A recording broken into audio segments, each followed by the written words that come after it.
Well, welcome everybody to this second webinar in a few weeks. John and I have done a webinar like 2 or 3 weeks ago, and we were blown away by the positive responses to that webinar. And so, because of its great success, we thought, well, let's do one again. And this time we have an even better offer at the end. So I would suggest stick to the end. For those who don't know me, although I suspect many of the attendants will be already subscribers of my newsletter or my YouTube channel, but welcome. My name is Michel Pauw. I'm a Dutch missionary working for Wycliffe Bible translators in Papua New Guinea. I work there as the academic dean of the Pacific Institute of Languages, Translation, Languages and Arts. And besides that, I work as a translation advisor for a specific translation project in Western Province. And a nice detail to mention here is that I maintain that translation project by the revenue I get through being an affiliate with Logos. So I'm very excited about that way of collaboration with Logos. My specialty when it comes to Logos is biblical studies and biblical languages, and that's my hobby, that's my work. I love it, and many of you know that already. So this time, honestly, we will do a little bit more basic stuff than the previous one. In the previous one, we looked a lot at academic resources. Our purpose of today is to look at the different types of resources that are available in Logos and see how you can utilize those different types of resources. But before we dive into the webinar itself, let me introduce you John. John Haley is my co-presenter today. He's from the United States, and together we span the whole globe because I'm at the moment at Papua New Guinea, the other end of the world. So, John, would you please introduce yourself, and maybe let me see in the chat if all the other participants can tell us from which country you are, not only which state, because don't assume everybody's from the US. I really hope actually that somebody will be there from Europe. Oh yeah, because, I see people made it a little earlier this time. South Africa, Italy. Yeah, that's great. All kinds. So you guys, if you type in the chat box, this is a good practice. If you have any questions, type that in there. Jim's from the United States. That's good. Hey, I see a couple of people from Pennsylvania. So I don't know where you guys are at, but I'm up in the Lock Haven, Williamsport area. So find him afterwards. Yeah, well, email me afterwards. Brazil, that's pretty cool. Nice. I'd love to see everybody here. So. Oh, Italy. There's one Italy. Yeah. Europe is represented. California, South Australia, Philippines. Wow. Nice. Awesome. Fantastic. That feels close, Charity Mwangi. Well, South Australia is quite a distance from Papua New Guinea. Still closer than the US. That's awesome. Hey, that's awesome. Yeah. Jim used to live in Williamsport, so I know right where that's at. I go there every day, almost. Very cool. All right. So, John, who are you? I'm doing great. Yeah, I'm excited to do this. I think that doing these kind of webinars with you and the Logos community is just, it's one of my favorite things to do because I see, so many people I talk to when I'm at conferences that they feel like they get Logos, they don't know how to use it the right way. But then as you start building a library and you start learning some tools, it's pretty amazing to see what you can do with it. And so that's why today's focus, I think last time we did a webinar, it was kind of like how to build your library. So we looked at some of the technical things of that, but then it's like how to use your library. So that's kind of what we're covering today, and some tips and tricks and some things to go deeper with your library. So yeah, I'm excited. Nothing worse than having a huge library and not using it, right? There's no point in it. I don't want people to have a big library and not use it. So that's what I'm excited about today. Yeah. So you're a national presenter, right? Well, what does it actually mean? Well, national presenter, that's a good question. I present logos. So I'm often on stage, at conferences. Sometimes we sponsor conferences, or I do church staff trainings with logos, or I'll just go out and meet with a pastor and train them. And I, again, do webinars like this. So I do a lot of things, but it usually involves just presenting, being a presenter of logos. Yeah. So, but I'm an assistant pastor at a small church. And so I preached this Sunday. And I was so thankful for logos, because I think I messaged you, Michel, on Friday. It's like I gotta preach, and I got a lot going on, but thank the Lord for logos. Stop talking. Yeah. Get back to logos. Yeah. That's nice. Awesome. All right. Hey, why don't we start? Absolutely. With, Go ahead. What we are going to do. So I'll share my screen. Share screen. Entire screen. There we go. Let me know if you see my screen. Looks good. Okay. So we are looking at the content and the different types of resources, I said. And when you look at this page, you see this advertisement on top of it, save up to 25%. Just ignore that. That's not applicable for you today. We have a much, much better offer for you today. So stay till the end. But what is actually more important for now is what's below. Compare logos-based packages. So you can compare books in a package, and there's here fundamental, starter, bronze, silver, gold, platinum, diamond, and portfolio, and collector's edition. But what we are going to do now is we will look at these sections, and we will look at, there's huge numbers of books here: 17 English Bibles, 500 biblical commentaries, 43 Bible dictionaries. And we are going to pick a few. And we aren't going to do them all, right? Yeah. I got to go to bed at some point. Right. I need to go back to work. But anyway, we'll pick a few types of resources and demonstrate how you can use these types of resources in your library.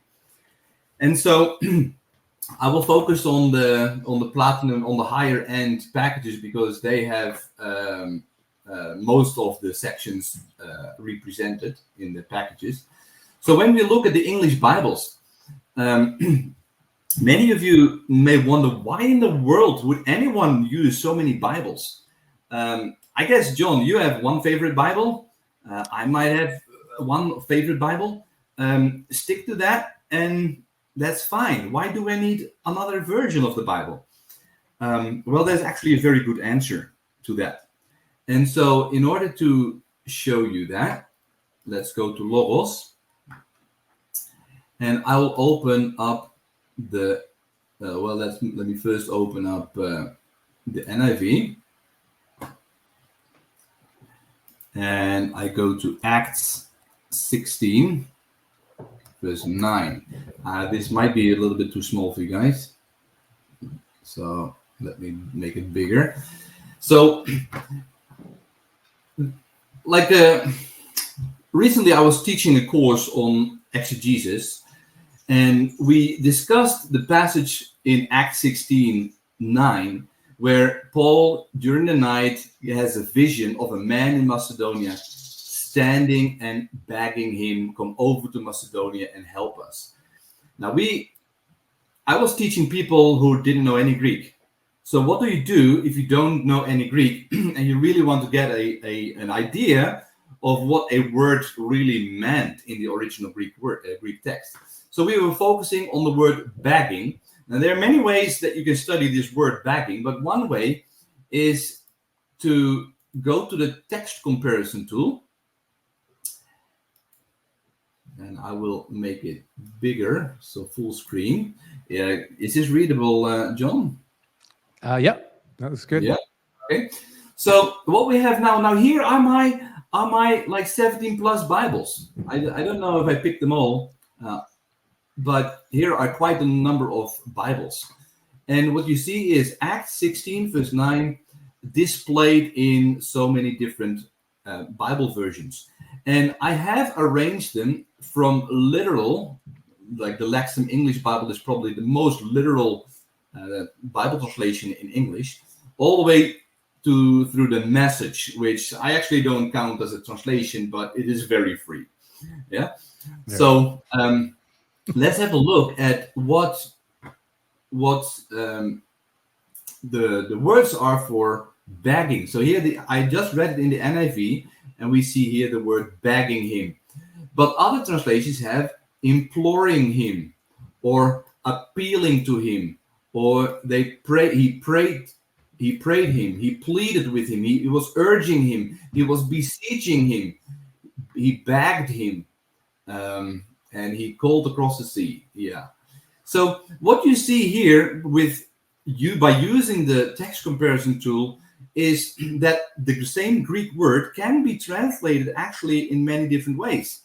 And the underlying Greek word in this case is parakaleo, which is the basis for the word paraclete in English that many of you may know, like the word for the Holy Spirit, who's the paraclete, who's the comforter, who's the one that is begged to come to our aid, who's the one who is prayed to come and help us, who's the comforter.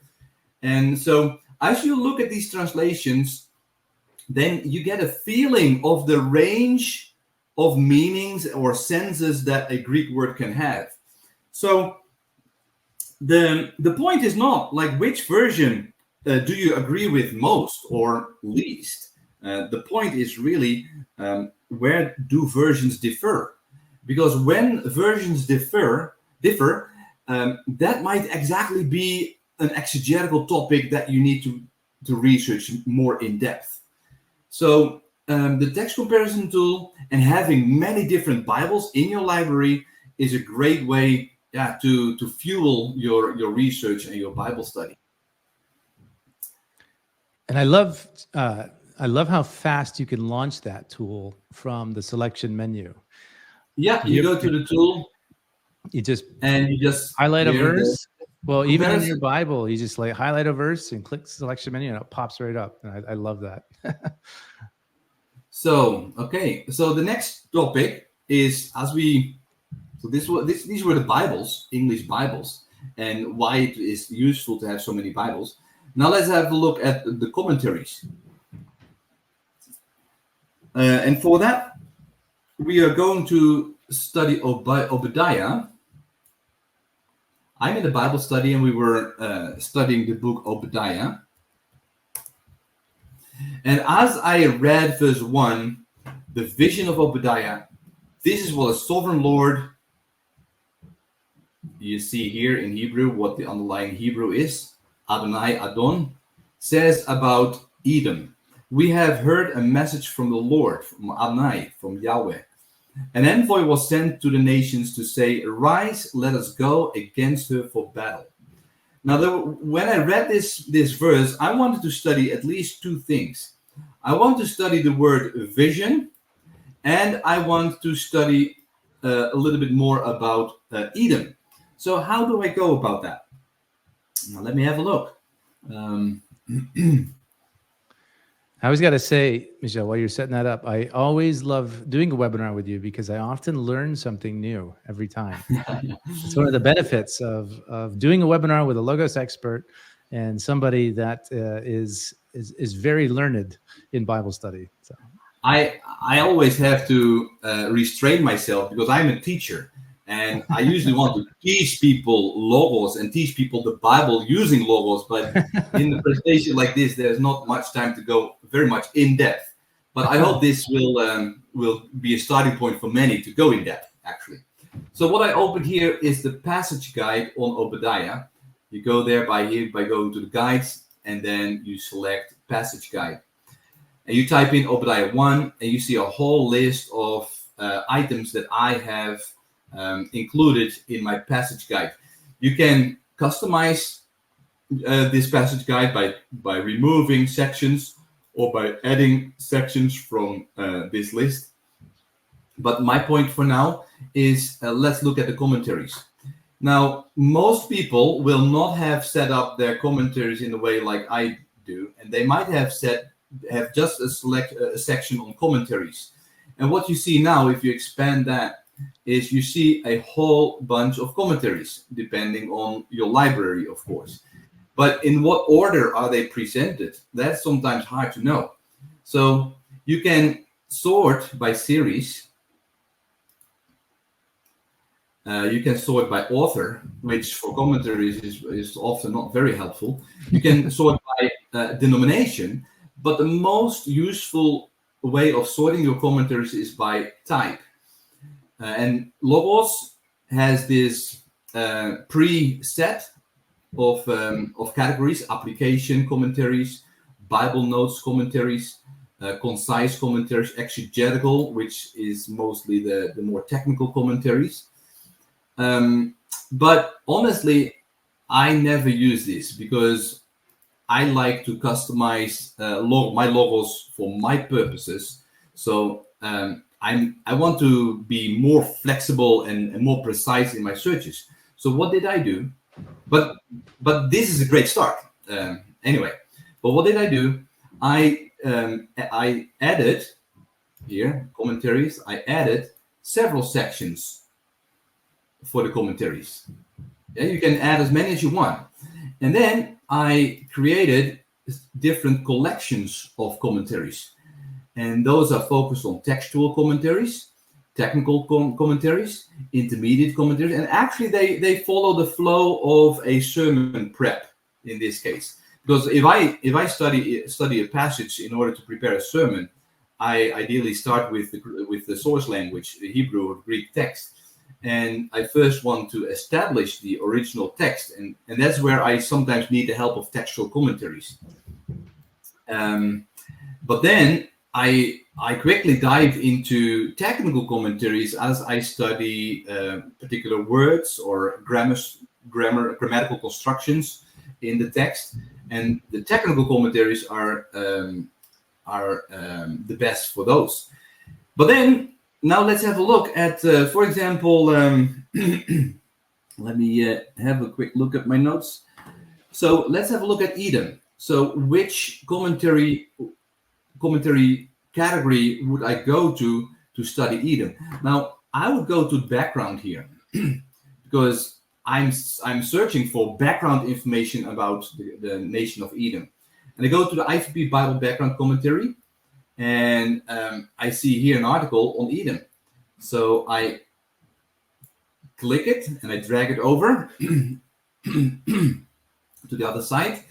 And here we read about Edom. This nation, located south and east of the Dead Sea, has a mixed tradition among the Israelites. Most likely, Obadiah's complaint against Edom relates to its participation in the final destruction of Jerusalem and the exile of its people by Nebuchadnezzar of Babylon. Okay, so this is a good start. We can read more. I can open the other background Bible, the background commentary. But that's how I focus on my commentaries. I never lose time anymore with Logos because in the past, honestly, when I studied theology, I didn't have Logos, unfortunately. And I remember so many times I grabbed a commentary from my shelves and I looked up to see if it said something about my topic. And then I put it away because it didn't say anything about it. Now I know exactly to which type of commentary I go, and Logos presents to me a commentary if it is relevant for my question. So how about the other question? What is a vision? What is meant by the word vision here? So for that, I go to a technical commentary. And let me have a look. Or that's one way. But a quicker way is by going to lemma in passage. And you see that I selected here with settings. I told Logos to only look at technical commentaries here. So I expand lemmas in Obadiah 1, and I search for the word vision here. Now here there's the Hebrew word chazon, and that is the word vision. And so I expand that word, and this tells me that whatever commentary is mentioned underneath this lemma, I'm very much sure that this commentary deals with this Hebrew word in particular. So let's open up the first commentary, and it's the Anchor Yale Bible Commentary. And I can drag it to the side and make it a little bigger. And here is an article about the subscription of Obadiah's vision. You see, I've already underlined a few things here, but there's a lot of information about just the word chazon, the vision. Let me see, like the noun chazon refers to a prophetic revelation. It occurs 35 times in the Bible, 12 of which come from Daniel. We see in all the other passages, not in Daniel, the noun designates the content of the prophetic revelation. So this is a very powerful way of using your commentaries, by going to lemma to find a specific particular word that you want to research.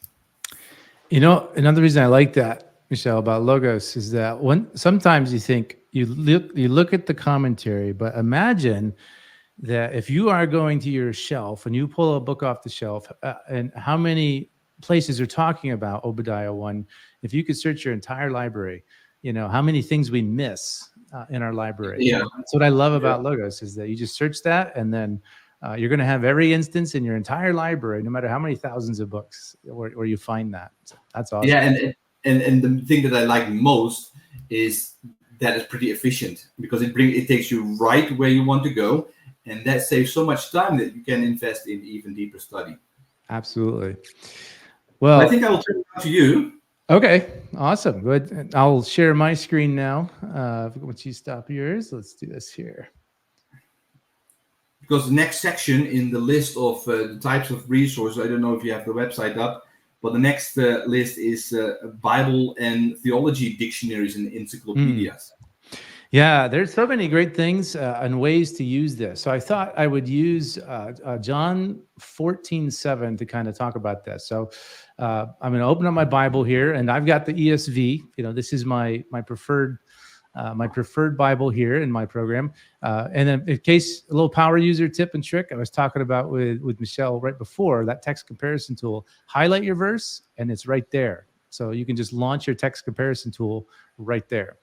But coming back to this, you know, this idea that if we wanted to research a word, what did we used to have to do? But I had logos. I had this just slightly heavy book here. And this is just the Kittle's, of course, Theological Dictionary of the New Testament, abridged in 1 volume. And this is, of course, there's a much larger volume, so that's in logos too. But you had to look it up, and you had to look up the Greek word and find that. And then I had like the Theological Word Book of the Old Testament. So, you know, you want to get into the Old Testament stuff, you got to get that. So that's just 3 books right there. See that? Man, watch your back.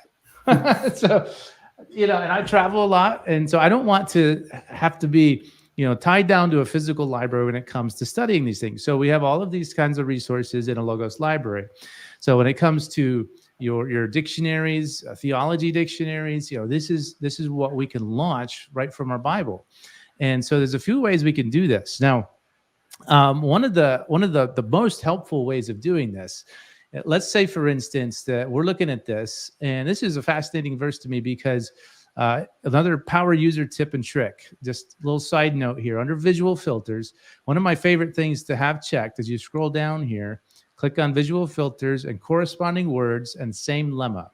You know, same lemma, that's the dictionary form of the word. So when we read our text here, if you had known me, you would have known my father. We've got the word known twice, right?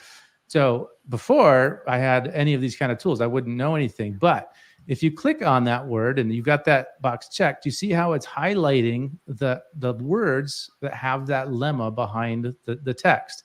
Okay, so we were to, you know, click that and go down to, where do we go here? Down here, you can see that's the same lemma, right? However, you can see that this word over here is different. So what that's telling us is that our word, we have 2 different lemmas going on here, right?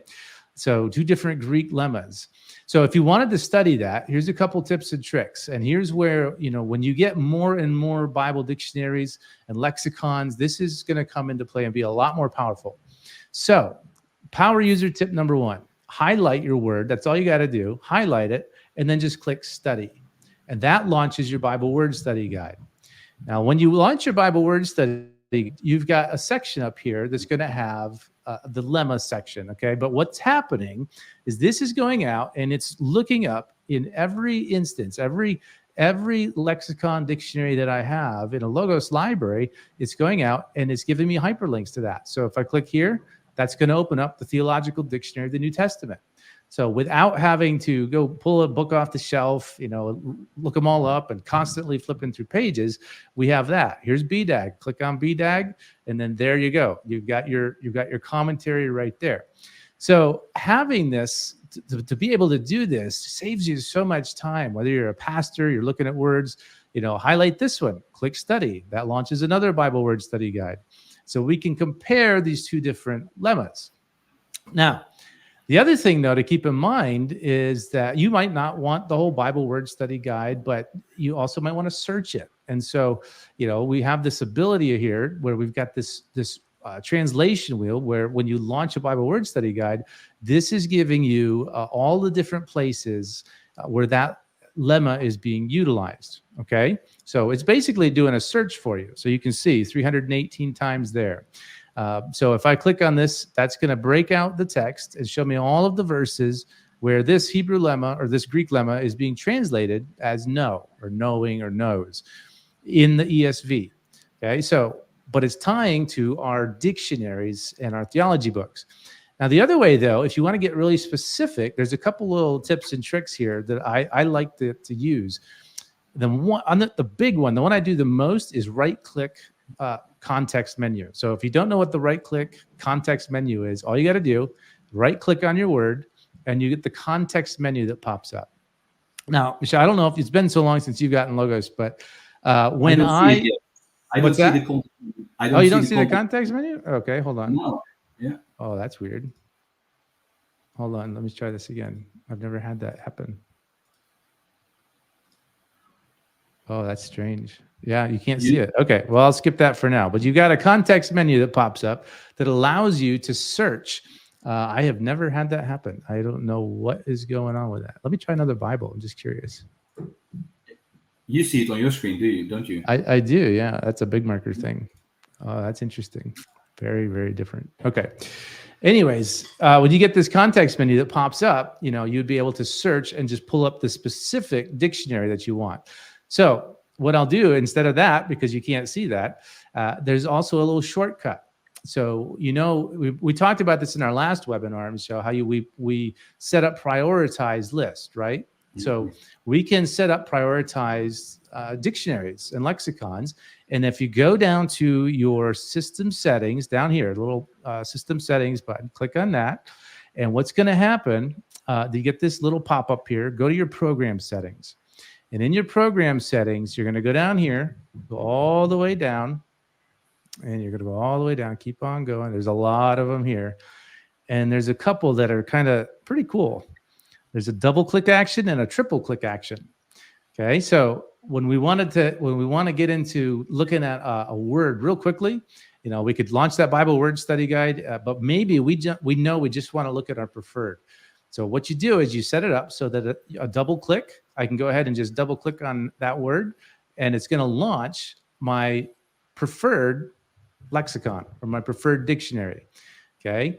Now, if I wanted to get real fancy and do a triple click, if you can count real fast, you just 1, 2, 3, click, and then it launches the search for you. So you're setting up preferences using these, and this is how you're going to be able to kind of launch these different tools. Now, one thing I'm going to try here, because I'm just curious, I'm going to stop sharing my screen. Let's see if this fixes that, because that's a very strange thing, because I really wanted to show that. I'm going to stop sharing, stop screen sharing, and I'm going to try it again. Share screen. And I'm going to share entire screen. Hold on, let's try this. Let's try this. There you There you go. All right. Hey. Oh, Computers. okay. All right. So if you right click on the menu, okay, you right click on your word, you get this context menu. That's what they call it. On the left hand side, you've got all of this data. It looks really confusing, but like I was saying, Michel, like I don't know if you remember when you first got Logos, but you know, when I first saw this, I was overwhelmed. I was like, what's going on here? But it's real simple. So when you select every item on the left has its own sub menu, right? exactly. When you click on an item on the left-hand side, it changes what's on the right-hand side, and it tells you right up at the top. So I've selected the lemma. So what happens is I can just select that lemma. If I want to go in and get access to my dictionaries real quick, I can launch that Bible word study guide right there. But as you scroll down, you'll see that my top 5 are right here as well. So I love this tool because I can just hover over that, and without having to open another tool or a panel, I can kind of glance at what I'm looking at. And if I want to go deeper, then you just click on it and it opens up in another panel. So that's the power of having these kinds of tools in your Logos library, because it allows you to do a lot of fast searching and just simple clicks. Now, the other thing, though, on this context menu that you want to keep an eye out for here, of course, is this is all searchable. So if I highlight, I select my lemma and I come over here and I click search, that'll search my Bible. But now I want you to notice as you scroll down on the left-hand side, there's actually all this other they call it metadata that's been tagged. So theology topics. So God's knowability. So if I click on that, we can now get into a theology topic on God's knowability. And if I want to, just click on the fact book. Now watch what happens here. Because the fact book is really going to be your go-to place when you want to start with a topic and just kind of get an overview on how to study. But when we come down to the bottom here, we're going to have systematic theologies and dictionaries. So here's in the fact book, you get that article right at the top. So coming from the Lexham Survey of Theology. But as you scroll down, here's your key passages. But look at this, systematic theologies. So this is going out and looking at all the systematic theologies in my library and pulling them up so I can just unfold it and get right to an article where there's talking about the knowability of God. So again, you can launch a lot of that stuff right from the context menu. So just by right-clicking on that can be super, super helpful. Now, another thing that I wanted to get into, you kind of talked a little bit about it, Michel. You mentioned your collections, right? Yeah. So, a big part of how to use your library when you get into searching is building a collection. And so I wanted to talk about that for a second. And there's a couple different ways of doing this. So a collection is going to be a kind of like a subcategory of your books. So imagine, I've got 5,000 books and I want to search something in all my books. Okay, well, that's helpful, but maybe you want to search just a few books. Maybe you're writing a paper. Maybe you're writing a sermon. You have an article, and you have to use specific books. So what you want to do, you go over here to Tools and open up Tools, and you can either scroll down. I've pinned it to the top here, but there's a collection tool, okay? So what I'm going to do is I'm going to come up here, and I won't go super deep because you can get online and you can watch some videos on this. Just go to Logos Training and Google Collections. But what happens here is that we can type in rules. So there's all kinds of rules that we could do. But I'm going to do it kind of like the old-fashioned way, and then I'm going to show you another way that's even faster. So you can type in rules. So if I take, let's say, for instance, I'll paste it so you're not watching me type here. You type in a rule. So like author, R.C. Sproul. What this does, this is a rule that's going to go through my entire library and show me all of the books by R.C. Sproul. So I've got 12 books here in my collection, right? And then I can name it. So you come up here and you name it. So imagine all that time you spend. I don't know if you do this, Michel. I'm terrible at organizing my library, but you might have categories on your library, your shelf, like physical books. You've tagged them. You've got tape on the shelves. I tried to do that, but I've got 3 kids under the age of 10, so my organization systems they last for like 3 hours, and that's it. Okay, so I'll call this R.C. Sproul books. Okay, now. That's a collection. So, but I'm going to do another one, and then I'm going to show you the application. All right. So another way you can do this, which is one of my favorite ways of doing this, is opening up the library. So just go to your library, open it up all the way. And I like this kind of view here.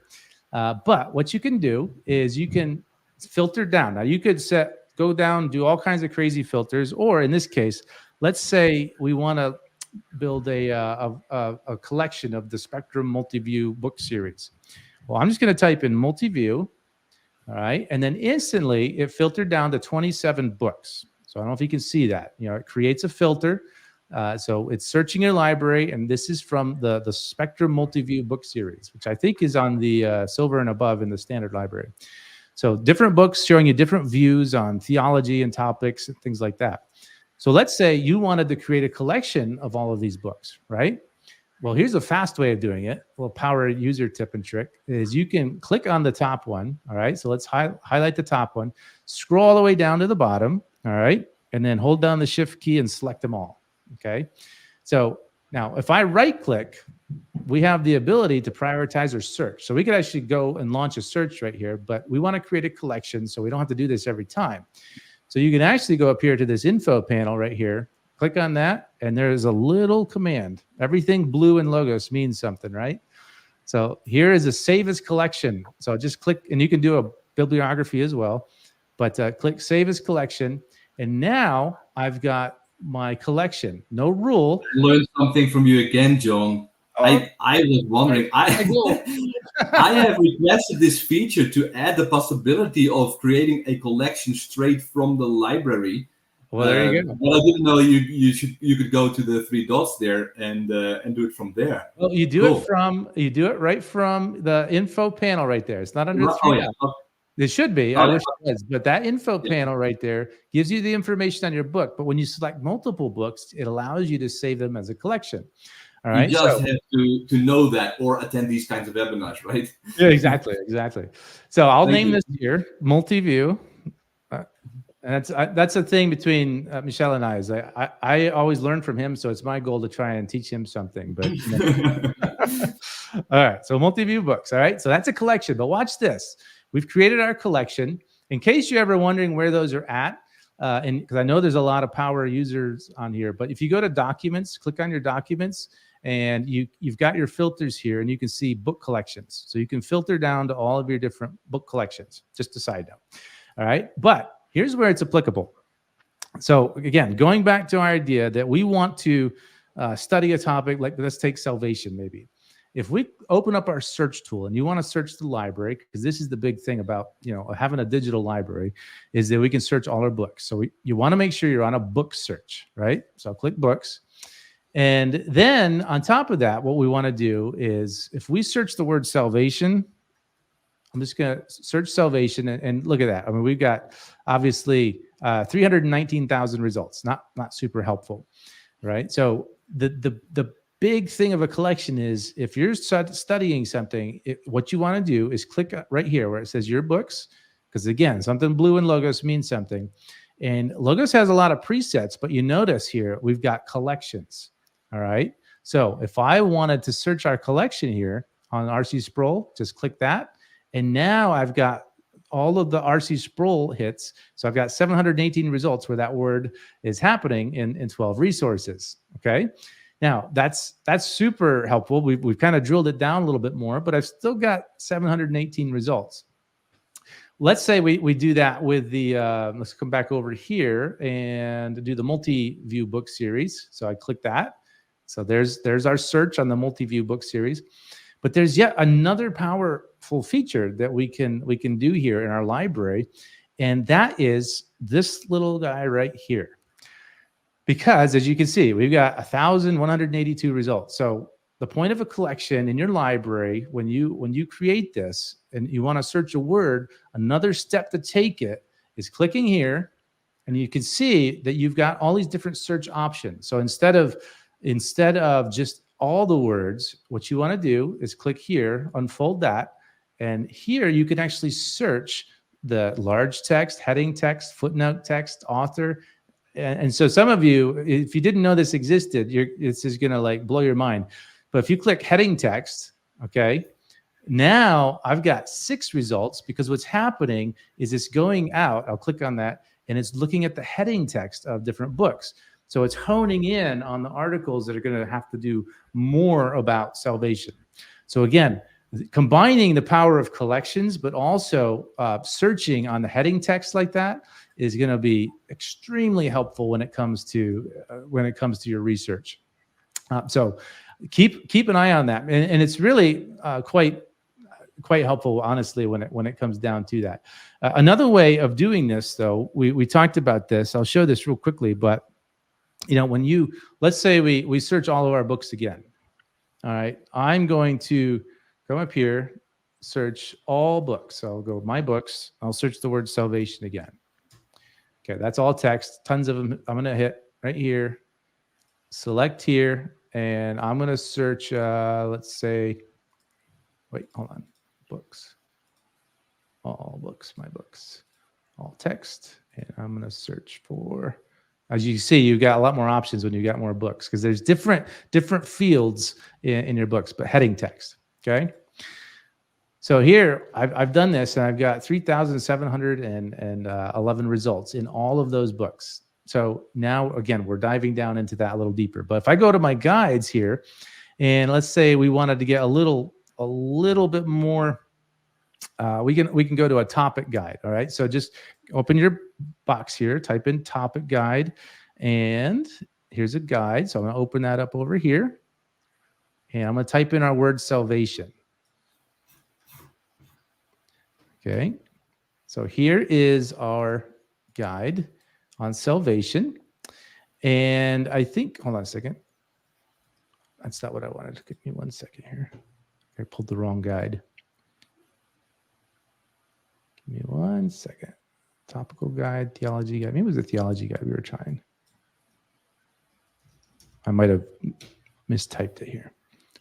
Yeah, so here's our survey of theology. So again, here's where we've got our key article, we've got key verses, and as you scroll down here, you're going to see links to all your systematic theologies where it's searching basically the heading text of your articles on theology having to do with salvation. So again, all of these different guides, the fact book, these guides, these are all going to be tying into your library and helping you, go a little deeper and save you so much time. Now, the other thing, though, that I really do love, and Michel, tell me, do you use the reading plans a lot? Because I know you do a lot of reading. So I actually don't. I just read books, but no. Yeah, sometimes, but no. I just read books from cover to cover, or I consult books, but no, I don't need reading plans. Okay, so I'm going to explain, again, this is part of using your library because I find these really helpful. I am one of those types of people that like to read books, like several books, and I might put it down for a while and come back to it, but I want to remember where I'm at. So one of the great features in Logos is that you can do reading plans. And so when you open up a book, we'll open up a library here. Let's just look for a book here, like Sproul, and we'll do one of these here. And we'll just pick one of these. Okay, so here's a book by Sproul. Now I'm going to click up here. It's the panel menu, the 3 dots, right? So click here, start reading plan.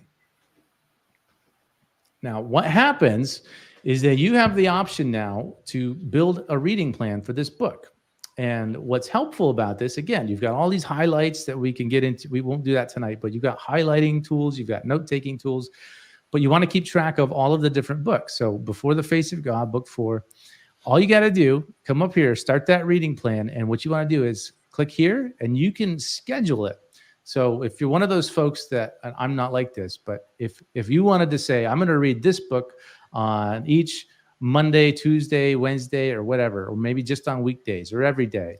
My favorite is just at your own pace. If you're like me and you do a whole bunch of books at the same time, because what'll happen is you can go back at where you left off. So I'll say at my own pace, by myself.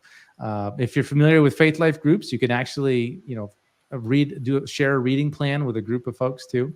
But then you just click start. Now, once you've clicked start, it's going to break out you can either have an overview list or just the list of all of the different sections, but it gives you a little checkbox here. So when you're ready to read, just click on it. and it's going to open you up to where you need to go. And then you would be able to see and checkbox where you're done. So when you click on that, you say, I'm done. Click on that, move on to the next section. And so it's helpful because when you go back to, pick up your book where you're reading, you can keep track of all the different books. You can keep track of where you're at. So as you scroll down through again, you just keep going, click mark done.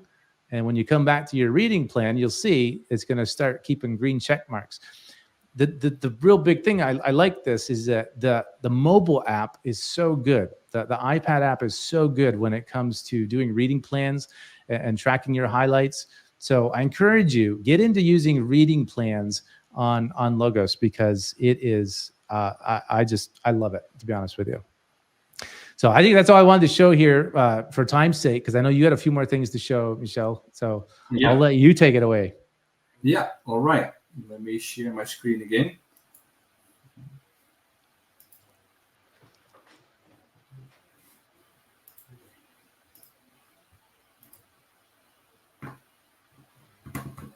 All right. So we have been looking at Bibles, at commentaries. John has been showing you how to use dictionaries and encyclopedias, theology dictionaries and encyclopedias. He also, I think, under general biblical studies, he showed something about the Spectrum Multiview book series. He said something about devotionals. And so the next thing that I want to show is about Bible surveys. So I'll do that real quick. When we go to Logos, remember I was studying Obadiah. Oh, I said already. Okay, well, I already set it up for my next topic, but here is John. Let's say we are going to study John, the Gospel of John, and we want to know to study the introductory questions of the book of John. Now you go to the fact book, you open the fact book in the Gospel of John, there you go, and we scroll down to the Bible book guide. That is one of my most favorite tools from the fact book. And here you see lots of content. Like content, it pulls resources from your library that speak about an overview of the content, outline of the content. But then here, origin is who wrote the book, the authorship, when was it written, what was the purpose of the book. So these basically, an historical context, the recipients or the addressees, the location. So the Bible book guide is an excellent guide to study the introductory questions of a book. So the next topic, as we look through the list of sources, in our previous webinar, I talked already quite a bit about Greek texts and translations, so I will skip that for now. But I want to say something about Greek grammars and lexicons and tools this time, because I didn't do that last time. So what we do is, I've opened up the Greek New Testament in John 1, verse 1. And the NIV is here, and on the right side is my passage guide. Now, there has been a lot to do about this phrase, theos and logos, because there's no article here before theos. Now, technically, that would, if you study Greek in the first semester, you will learn that if a noun does not have an article, you translate that with the indefinite article in English. So a beginner in biblical Greek would translate this, and the word was a god. Now that's how the translation of the Jehovah's Witnesses, the New World Translation, actually renders it. And so, but there's a lot more to say about that. And it is pretty obvious that this is not a correct translation. But how do you figure that out? And that's where your grammars come in view. So in your passage guide, I added, remember, you can add grammars and grammatical constructions. So I added the two sections on grammars, grammatical construction, and the grammatical construction section tells me that we have a rule here that is called Colwell's rule. Now, if you hover over it, then you can find that you see a definition of what this rule is about. This grammatical construction posited by E.C. Colwell consists of an unaorthodox predicate, nominal, which is simply said a noun without an article, which precedes the copular verb, in this case was. And so you can study what does this mean. You can search for Colwell's rule applied to the New Testament, and that will give you all instances of where this rule is applicable. So, for example, in Matthew 4, verse 3, we read a similar thing. Ai huios, ai to theou. If you are, and again, a beginner in Greek would translate, if you are a son of God, but the NIV translates, if you are the son of God. So what happens here? Why does the NIV do that? Why doesn't it use the indefinite article? So you can go back to the passage guide and study your grammars. So here, that's the section above it. And I have only selected my advanced grammars here. So I created my own collection of advanced grammars. And then you see that Logos specifies if the content of my grammars is about exegesis, morphology, syntax, discourse, or style. Or alternatively, I can just sort by books and I can open up the grammar that I want. But I like this subject sorting, so I go to exegesis because it has an impact on exegesis, how this unaorthodox noun is translated. And so, is theos in John 1:1 indefinite? That's a Greek grammar beyond the basics. So I open it up and I read an article on the matter. So that's how you use the tools for your grammar tools, for example, in Logos. Now there's, I think, two more things that I want to show. And let me go, I will open up, I created a layout for that because that is way faster. And it's about Hebrew Old Testament textual criticism. So, my Logos moves to another screen. So let me pull it back. That was so great, Michel, the way you were showing that, because I didn't go to seminary, so some of that, I mean, obviously, most of it's way over my head, but that's just amazing that Logos has done all of that. That's all, like, even grammatical constructions are searchable. That's incredible. Yeah, it is. And again, like, so very efficiently, you just go to the right book and it's there. So now, when I was commissioned as a missionary, the topic of our sermon was from Isaiah 55, verse 10 through 11. As the rain and the snow come down from heaven and do not return to it without watering the earth and making it bud and flourish, so that it yields seed for the sower and bread for the eater, so is my word that goes out from my mouth. It will not return to me empty, but it will accomplish what I desire and achieve the purpose for which I sent it. So that has always been a verse of inspiration for us when we while being a missionary on the mission field. And so at some point I was studying this verse, and I wanted to see what are the other textual variants of this Bible verse. And so actually in August I had the privilege of going out to Israel, and I went to Jerusalem and I visited the shrine of the book where the great Isaiah scroll is displayed. And I took a photo about, I found it. The scroll doesn't have Bible verses, verse numbers. So I had to look carefully and find it, but here it is. But at first I couldn't find the verse because it's slightly different from my Hebrew text. So in Hebrew, we read, Ki ka'asher yeret hageshem. But I was looking for the word ki at the beginning of a verse, and it has a kaf and a yod. But then you look at the Hebrew here, and you see a three-letter word. Okay, so it's the kaf, the yod, and the aleph. Now it's transcribed here. So I took a picture and I transcribed it myself in my notes. So this aleph is missing in the BHS. But now look, You don't need to go. It is always great, of course, to go to Israel, but you don't need to go to Israel in order to check out certain textual varieties, because let me have a look. The Logos libraries, if you go to Hebrew texts and translations, and that's included in Diamond and Portfolio, it has the Qumran Biblical Dead Sea Scrolls database.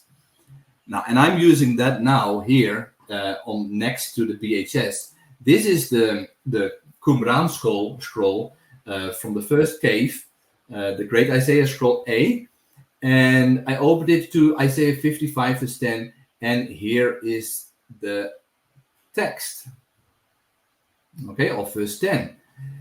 And it is exactly the same as what I transcribed from my picture.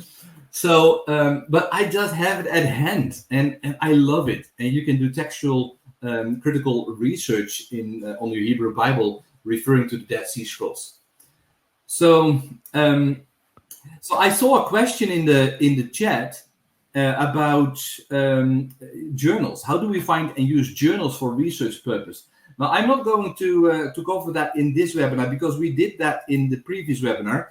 But here's a link to the previous webinar, so you can watch that and see what we say about journals. All right.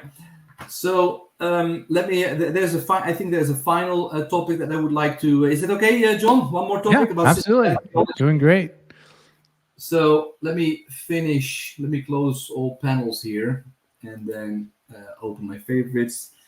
And then now I go to the sermon starter guide. So imagine you prepared your sermon, and you went through the exegesis of a text, and you fully understand the meaning of the text. But then you want to spar a little bit. You want to bound your exegetical ideas against existing systematic theologies, because there have been a lot of people in church history that have thought through thoroughly any biblical topic. So how does your biblical topic from this particular passage relate to other passages or relate to other systematic theological topics? So I will take my example from Matthew 28 verse 18, and you see here systematic theologies. And again, if you don't see it, just go to the right top and make sure you select systematic theologies from the list, and it will be added. Now, Logos categorizes all topics that are discussed in your systematic theologies and divides them in topics of theology proper, bibliology, Christology, pneumatology about the Holy Spirit, demonology. And so let's have a look at Christology. And what you see, Logos is then looking at your systematic theologies, and it tells you which is Anglican, which is Baptist, which is Lutheran, and you can go to your own denominational preference, or you can explore other views. But let's just go to the top and see what's first here under Anglican. And under Anglican, let's have a look at Jesus reigns in heaven. Now, Matthew 28, verse 18, also called the Great Commission, is spoken in the context of Jesus' ascension to heaven. And so what we read here, and let me make it a little bigger. So let me see. Oops.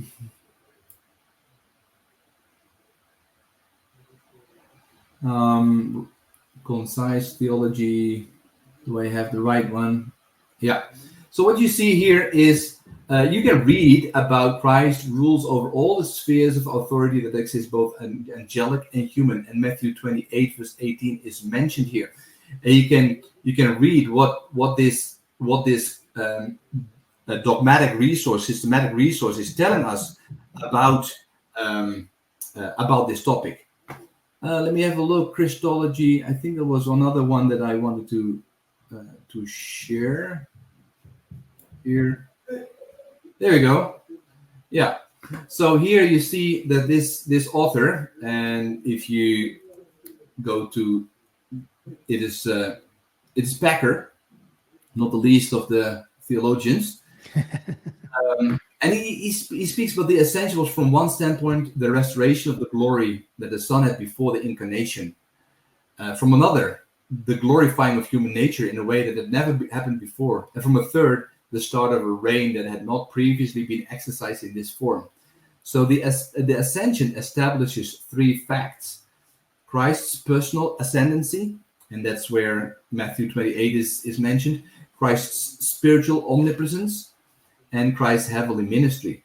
So, this is the way of utilizing. Let's go back to the website again. So, if you have some systematic theology resources, and again, you will find some in the Diamond and Portfolio resources. But that's one way to utilize those resources.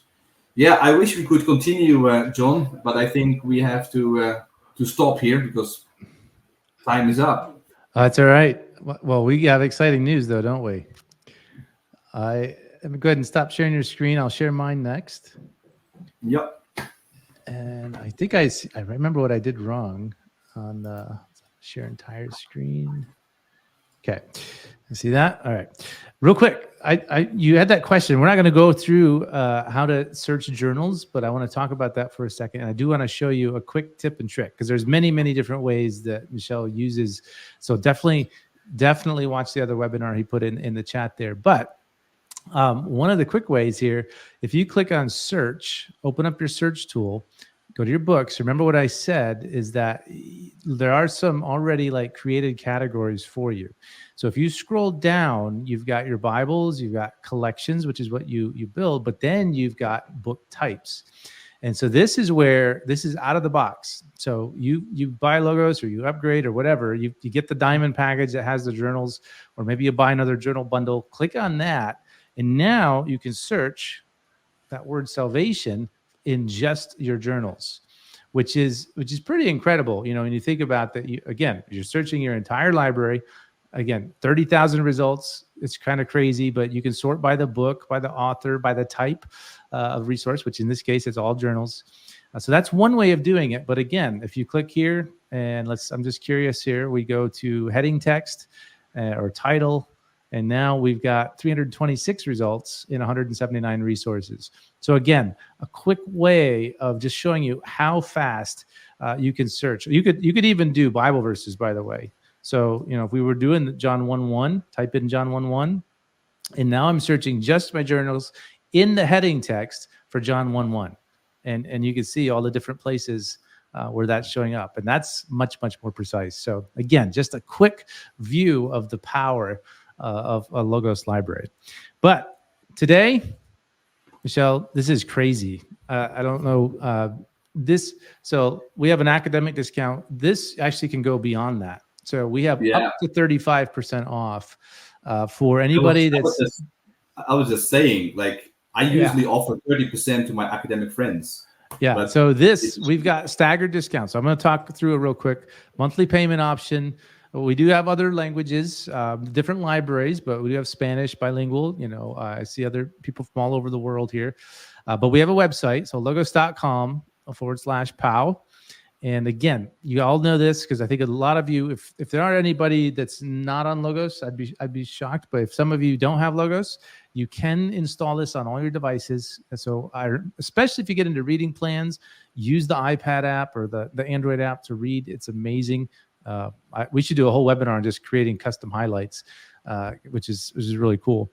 But we got all these different libraries here, and that website is going to take you to a page like this. Okay, so we've got a carousel. Now, this is just our standard library. If you want to get looking at other libraries, come up here to the Logos Bible Study app and click View and Compare All Packages. But we've got coupon codes for you to use. Now, there's multiple codes, so I'm going to talk through that in a second. But all you should have to do is basically, add this to the cart. Just click Add to whatever package. And Logos, if you're signed in, you've got that dynamic pricing. It automatically adjusts everything. So if you're doing a new package or an upgrade, we've got two different codes here. So for all of our newbies, if you don't understand how this works, you buy a package, a base library. So the silver library, print book value about 13,000. There's over 270 books here. Regular price is about $1,000, but right now on the webinar you get 25% off. Okay, so again, staggered prices here, but that's still an insane discount. It's the best one I've seen all year. $53 a month for 16 months. The gold library has a print book value of 19,000. Now you're getting up into higher, more books, more commentaries, 650 books. Regular price, special event. And we can stretch this out to 24 months. You do have to email me. So there's my email that you can email me at. And then the Diamond Library, I mentioned this one because this is the one that it does introduce a journal pack. So I think there's 1,200 journals and magazines or more in this library. Okay. Yeah, absolutely love that. So this is a great one to get, especially if you've already got silver or gold. Remember, you can upgrade your library. And again, Logos will figure out the dynamic pricing. So these discounts will still apply. But regular price, special event, that's like $1,500 off, which is an insane discount on the Diamond Library. So if you've had your eye on that for a while, now's the time to jump on it. If you're new, it's $100 a month about for 24 months. If you're upgrading, probably be way less than that. But again, you've got to get logged in and figure that out. It's Logos is billed in US dollars. You download it to all your devices. Lifetime license is yours. You share it with your spouse. But here are the coupon codes. And so that's helpful. I've got a matrix here, but you can see, first off, we've got starter, bronze, silver. Okay. And the coupon for if you're a first-time purchaser, okay, so you don't have Logos, you're going to use this one, Pauw New 424. Okay. If you're upgrading if you're upgrading to L10, then you're going to use Pauw Up 424. So Pauw Up for upgrading 424. And then your discounts are down here. So you can see they're staggered. So you get into gold, you've got 30%. You get diamond, portfolio collectors. That's where you're getting 35% off. Now, if you already have Logos 10, then the discount's slightly smaller, but you can still upgrade your library. So this is where I think for this crowd, this is going to be great because you can start shopping for your library-based packages and start going through all of them. So Pauw 424 is so no new, no up, just Pauw 424. And you need to contact me. You could try the coupon code, but I'd like to make sure it's applying correctly. And but you can see 20% up to silver, 25% up to gold and platinum, and then 30% when you get past diamond, portfolio collectors, so on and so forth. So those are the codes. Michel, we'll send out the email, and you guys will have all that with a recording. Go to the landing page, and then we can help you in that way. And I'm happy to help any way that I can. And the big thing too, just keep in mind, it does expire April 15th. Okay, this discount will expire on April 15th, right around midnight Pacific time. So, but that's all. I actually don't know that if we have offered this, I think, one time last year, but that was in an academic webinar. Yeah. But, and this is, I think, the first time that we extended to the general public. Yeah, exactly. So that what happens with these special events is that the Logos coupon code that you get is going to be 5% better when you come to these webinars. And so that's why I love doing this. I hope it serves you well and that you guys can build your library. And I hope this webinar was helpful to help you get a lot out of it. So we'll do more, I think. I have one more thing to say, John. And yes. That's if we like, usually I am one of those people that can usually offer the highest discount when working together with John. So I do offer a monthly newsletter. So if you want to stay in touch and to keep abreast of all the possible discounts and the highest discount possible, I would recommend to sign up for my newsletter. And I just put it in the chat. There's a link to how you can subscribe to my newsletter. You'll get a monthly newsletter with all the sales, and usually also a pro tip or trick that can help you in your studies. So 12 pro tips a year, all for free. and you usually get the highest discount when you're following me. So highly recommend it, and I would love to see you in my my subscription list. That's awesome. Well, I think I set this up so if we end the webinar, you're going to go to the actual landing page. If I did that wrong, something else might come up, but I think that's what's going to happen. So, but that's it. So I appreciate it, Michel. This was fun. So yeah, it was great again to work with you. And by the way, if you are a subscriber of me and you have any questions or you would like to have advice, please drop me an email. And you, once you are subscribed, you know my email. So drop me an email, and I will be happy to advise you based on your particular situation. So thank you for watching, and see you later. Adios.